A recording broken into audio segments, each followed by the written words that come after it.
इस वक्त की बड़ी खबर हम आपको बता दें, यूपी के हाथरस हत्याकांड में 2 दिन बाद भी मुख्य आरोपी फरार है।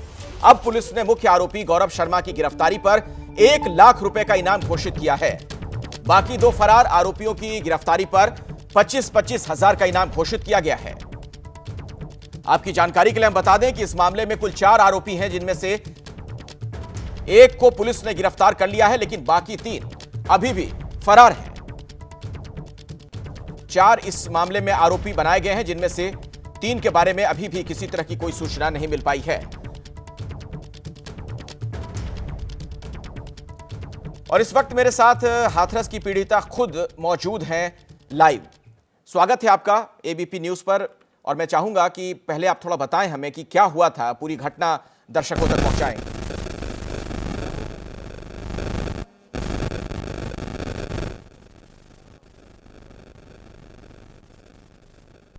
क्या आप मुझे सुन पा रही हैं? शायद मेरी आवाज उन तक नहीं जा रही है। दोबारा हम कोशिश करेंगे कि उनसे बात हो पाए, ताकि उन्हीं की जुबानी हम यह समझें कि पूरा मामला है क्या। पुलिस ने इस पूरे मामले में एक आरोपी गौरव पर 1 लाख का इनाम रखा है, जबकि बाकी भी अभी तक फरार हैं। बेटी से छेड़खानी के विरोध पर पिता की हत्या कर दी गई थी। बहुत ही सनसनीखेज मामला।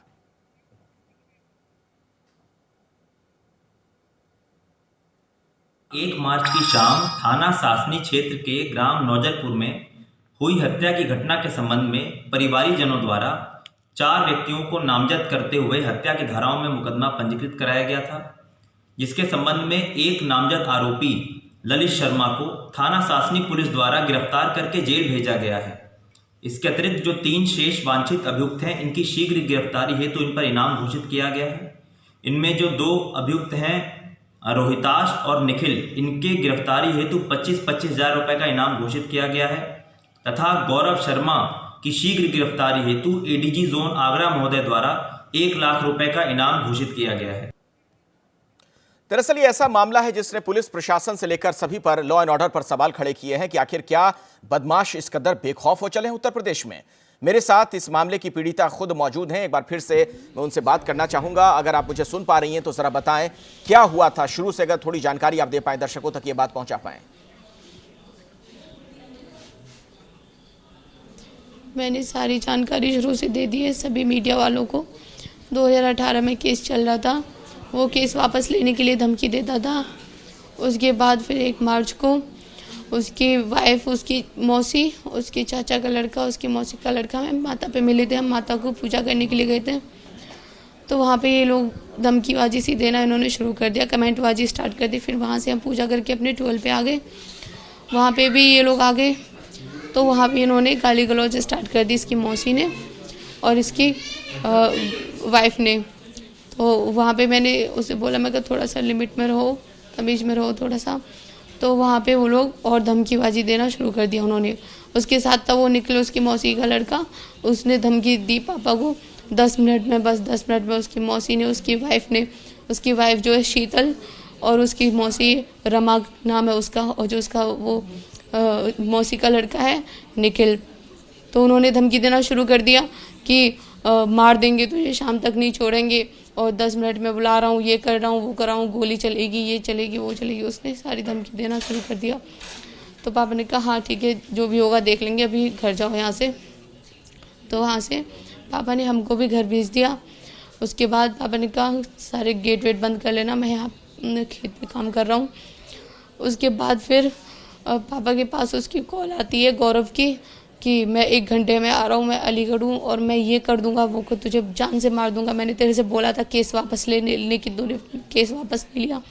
ये सब उसने बोल के फिर मेरी पापा से बात हुई है बाद में, तो पापा ने मुझे बताया कि ऐसे कॉल आया था, उसका धमकी दे रहा था। तो उसके बाद फिर पापा ने पता नहीं पुलिस अंकल को कॉल किया है कि नहीं किया, बट मैंने फिर अपने फ़ोन से पुलिस अंकल को कॉल किया है कि 1 घंटे की वो धमकी दे रहा है। सर धर्मेंद्र दीवान जी को मैंने कॉल किया था, तो उन्होंने कहा अगर हम लेट हो जाएं तो 112 पे कॉल कर देना, वो गाड़ी हमारी गाड़ी से पहले पहुंच जाएगी 5-7 मिनट में। मैं कहा ओके सर। उसके बाद 12:30 बजे के समथिंग मैंने उसे कॉल किया था धर्मेंद्र दीवान जी को। उसके बाद फिर टाइम निकल गया ऐसे ही, तो 3:30 बजे के समथिंग मैं और मेरी मम्मा खाना देने के लिए पापा को गए थे खेत पे। तो वहाँ पे जैसे हम पहुँचे ही थे तो वो उधर से आता है, उसने गाड़ी वहीं अपनी पार्क कर दी थी, वहीं खड़ी कर दी थी। और फिर वहाँ से पैदल वो लोग आते हैं 6 लोग। तो वो आते ही वो जो गौरव है वो तो डायरेक्ट मेरे पापा के पास आता है, मेरे पापा उठ के जाते हैं उसके पास, थोड़ा सा वो मेरे पापा के पास आता है। बाकी के जो लोग हैं वो मेरे पापा को चारों तरफ से घेरने की कोशिश करते हैं, मतलब ऐसे ही आसपास से आते हैं। तो उसने पापा को आते आते उसने बोला कि तूने केस वापस नहीं लिया, मैंने तेरे से बोला था तूने केस वापस नहीं लिया, ये वो देख तेरा क्या करता हूँ ये। फिर उसने गोली मारना शुरू कर देता है। सभी के हाथों में राइफल थी, किसी किसी को 2-2 राइफल थी। फिर पापा को गोली मारी है, लास्ट में पापा गिर पड़े हैं, तब पापा में सांस चल रही थी। उसके बाद और एक और कोई आता है, वो पापा की यहाँ सिर में गोली मारता है। उसके बाद पापा कुछ नहीं रहता पापा में। मेरी आंखों के सामने ये सब हुआ। मेरी मम्मी तड़पती रहेगी, मैं तड़पती रहेगी, हम लोग कुछ भी नहीं कर पाए। मेरी मम्मी को भी उसने मारने की कोशिश की थी। मेरी मम्मी की गोली साइड में होकर निकल गई थी, मम्मी गिर गई थी। फिर उसने मेरे पापा को ही मारा। उसने बोला देख तेरी आंखों के सामने उसने पहले भी धमकी दी थी मुझे, तेरी आंखों के सामने तेरे बाप को मारूंगा, प्लीज़ मुझे इंसाफ दिला दो प्लीज़। जैसे उस कुत्ते ने मेरे पापा को मारा है मुझे वैसे ही वो चाहिए, वो मुझे मरा हुआ चाहिए। प्लीज़ मुझे इंसाफ दिला दो प्लीज़। योगी जी आपने सबको इंसाफ दिलाया, प्लीज़ मुझे इंसाफ दिला दो प्लीज़। मेरे पापा बन जाओ इस टाइम, मेरे साथ लड़ो प्लीज़। मेरे साथ लड़ने वाला कोई नहीं है, मेरे पापा चले गए प्लीज़। वही मेरी हिम्मत थे। 2.5 साल से हम दोनों केस लड़ रहे थे, बाइक पे जाते थे, कोई भी डेट आती थी, कुछ भी आता था। तो अब मैं किसके साथ जाऊंगी? डर लग रहा है कुछ होना चाहे, मैं और मम्मी बचे हैं बस। अभी तो पुलिस चली जाएगी तो फिर कोई नहीं होगा। हमें बहुत डर लग रहा है योगी जी, प्लीज कुछ कीजिए। हमारे ऊपर पापा ही थे कमाने वाले और कोई नहीं था, पता नहीं हमारा क्या होगा। प्लीज मेरी सरकार से बस यही रिक्वेस्ट है, उस आरोपी को सख्त से सख्त सजा दें और प्लीज़ मेरी मदद करें, प्लीज़ मेरी मदद करें। मुझे उम्मीद है आपसे, आप मेरी मदद ज़रूर करोगे। प्लीज़ योगी जी, प्लीज़ मोदी जी मेरी मदद करिए प्लीज़, प्लीज़ सर।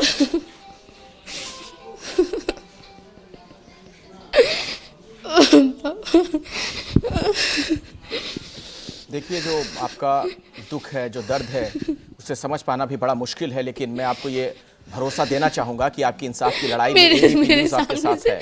मेरे सामने से जी मैं उम्मीद करता हूँ। मेरे सामने से मेरे पापा का चेहरा नहीं निकलता। आंखें बंद करती हूँ तो मेरे पापा का चेहरा घूमता है। मेरे पापा के मुंह में मिट्टी भरी हुई थी, नाक से खून बह रहा था, यहाँ से खून बह रहा था।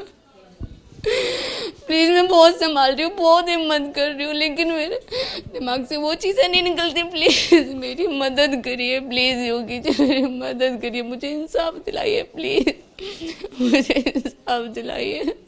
आज मेरे पापा की चिता की आग भी ठंडी होगी, वो आरोपी अभी तक नहीं पकड़ा गया, अभी तक नहीं वो पकड़ा गया। कैसे मैं केस लड़ूंगी अपना, कैसे क्या करूंगी मेरी समझ में। मैं फिर भी हिम्मत कर रही हूँ, बस मेरा थोड़ा सा साथ दे दीजिए प्लीज योगी जी, मैं बहुत हिम्मत कर रही हूँ, बस थोड़ा सा साथ दे दीजिए प्लीज।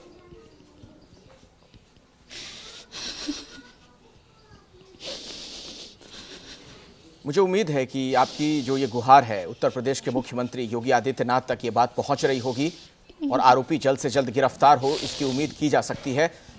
मैं आपसे ये भी जानना चाहूँगा, इस पूरे मामले में पुलिस की भूमिका आपको कैसी नजर आई, क्योंकि आप कह रही हैं कि इसके पहले भी आप लोगों के साथ बदसलूकी की गई थी, उसके बारे में भी अगर थोड़ा बता पाएं कि पुलिस प्रशासन से आपको क्या मदद मिली?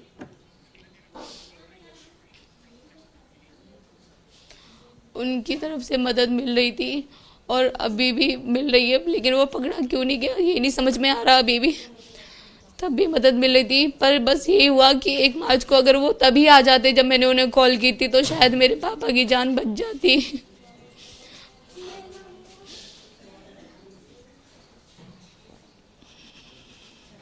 यूपी के मुख्यमंत्री योगी आदित्यनाथ को ABP न्यूज़ के इस मंच से कुछ कहना चाहेंगे आप? मैं उनसे बस ये रिक्वेस्ट कर रही हूँ, हे योगी जी प्लीज़ प्लीज़ इस टाइम पे मेरे पापा बन के मेरा साथ दे दीजिए। मेरे पापा मेरी हिम्मत थे, मेरी हिम्मत बन जाइए प्लीज़। मैं आपसे हाथ जोड़ के रिक्वेस्ट कर रही हूँ योगी जी प्लीज़ मेरी मदद कीजिए। मेरा कोई नहीं है, कमाने वाला एक था वो भी चला गया, पता नहीं मेरा मेरी मम्मी का क्या होगा।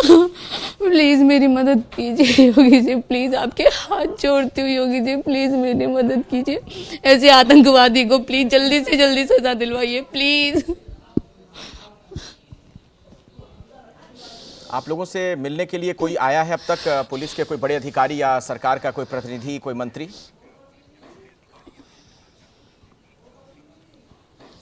पीजीपी के कुछ आए थे अध्यक्ष वगैरह यहाँ पे मिलने के लिए।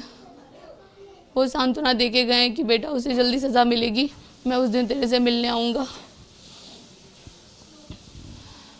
पुलिस के कोई बड़े अधिकारी वगैरह?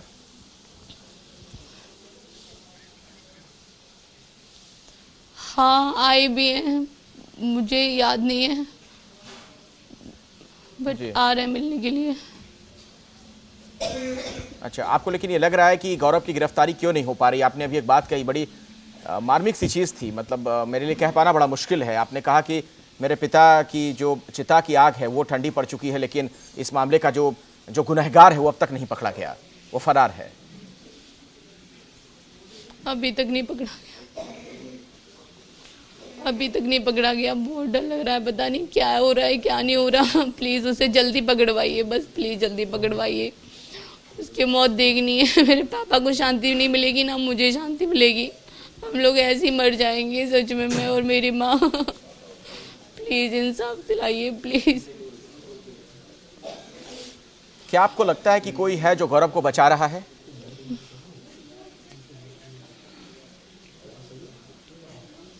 ये मुझे नहीं पता, लेकिन वो समाजवादी पार्टी से जुड़ा हुआ था। उसकी एफबी प्रोफाइल आप भी चेक कर लीजिए तो वहाँ आपको पूरी डिटेल मिल जाएगी। वो फ़ोटो वोटो भी डालता था सब कुछ। तो मुझे जहाँ तक लगता है वो पहले भी मुझे इस चीज़ के लिए धमकी दे चुका है कि मेरे ऊपर इसका हाथ है, मेरे ऊपर उसका हाथ है, मेरा कुछ नहीं बिगड़ेगा, मैं जो कुछ भी कर लूँ कुछ भी कर सकता हूँ, मैं ये कर सकता हूँ। तो इसलिए मुझे लग रहा है वो किसी न किसी की सपोर्ट में तो है। आप ये कह रही हैं कि गौरव समाजवादी पार्टी का नेता है, तो हो सकता है कि समाजवादी पार्टी के कुछ बड़े नेताओं को वो जानता हो, शीर्ष स्तर पर उसकी कुछ जान पहचान हो, इसलिए कुछ लोग उसको बचा रहे हैं, ये कह रही हैं आप? हो सकता है सर। इसके पहले जो मामला सामने आया था 2018 के आसपास की बात, तब क्या हुआ था?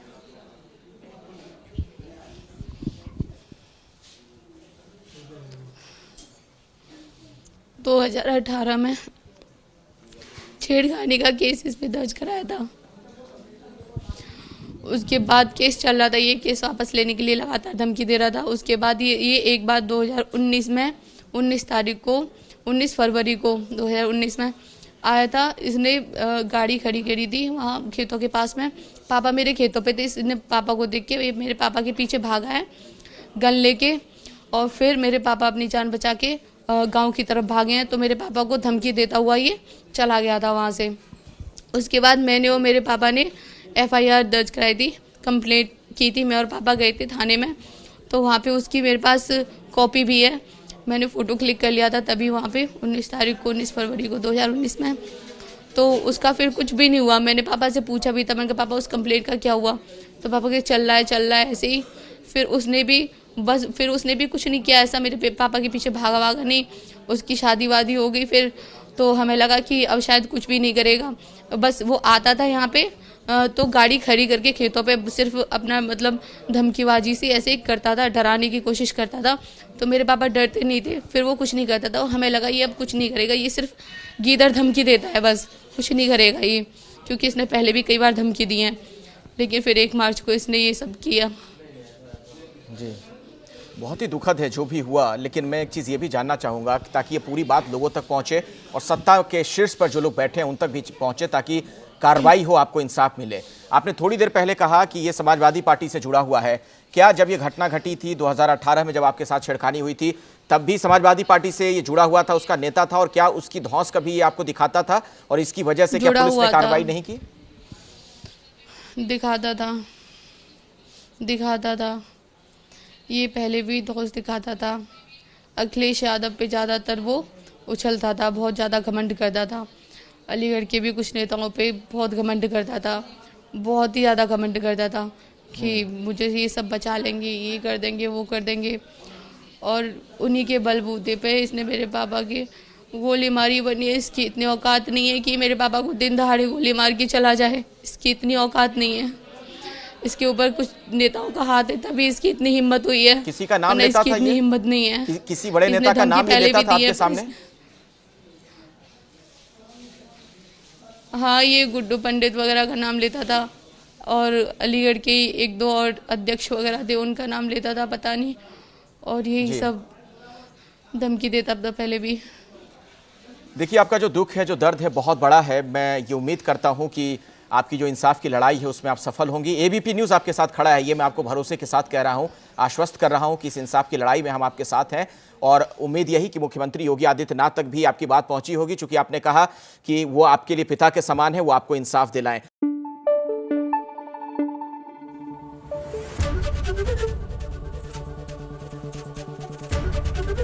एबीपी न्यूज़ आपको रखे आगे।